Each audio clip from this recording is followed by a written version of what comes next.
కాకినాడ పట్టణంలోని సాంబామూర్తి నగర్లో నివాసం ఉంటున్నటువంటి మహిళలు అక్కడ బార్ అండ్ రెస్టారెంట్ వ్యవహారంపై తీవ్ర వ్యతిరేకతను వ్యక్తపరుస్తున్నారు.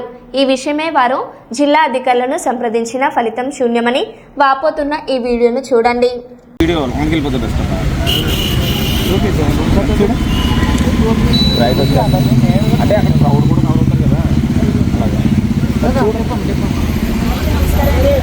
సాంబామూర్తి నగర్ ఏరియాలోని బార్ అండ్ రెస్టారెంట్ పెడుతున్నారండి. దీనికి సంబంధించిన నిమిత్తం 10 రోజుల నుంచి కలెక్టర్ గారికి గ్రీవెన్స్లు ఇచ్చామండి.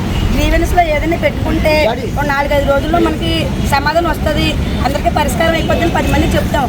అలాంటిది ఈ రోజుకి 10 రోజులు అయినా సరే మాకు దాని నుంచి ఏం రెస్పాండ్ లేదు. ఎస్పీ గారి దగ్గరికి వెళ్ళాము, ఎస్ఐ గారి దగ్గరికి వెళ్ళాము, సిఐ గారి దగ్గరికి వెళ్ళాము, జేసీ గారి దగ్గరికి వెళ్ళాము, కలెక్టర్ గారి దగ్గరికి వెళ్ళాము, ఎక్సైజ్ డిపార్ట్మెంట్ దగ్గరికి వెళ్ళాం. లేడీస్ జెంట్స్ అందరూ కూడా తిరుగుతున్నామండి 10 రోజుల నుంచి. గత 10 రోజుల నుంచి ఇక్కడ మొన్న 4 రోజుల క్రితం కూడా ధర్నా చేస్తాం. అయినా సరే ఎక్కడ కూడా మళ్ళీ రెస్పాండ్ లేదు. ఆ బార్ కంటిన్యూ అవుతుంది. అది కనుక అది రద్దు చేయాలని కోరుకుంటూ ప్రజల్ని పెద్దల్ని వార్డు ప్రజలు కూడా అందరూ పాల్గొంటున్నారు కనుక అందరికీ కూడా మనశ్శాంతిని ఇవ్వాలని కోరుకున్నాను. ఎందుకంటే దీనివల్ల ఎవరు రాత్రి కూడా పడుకోవట్లేదు.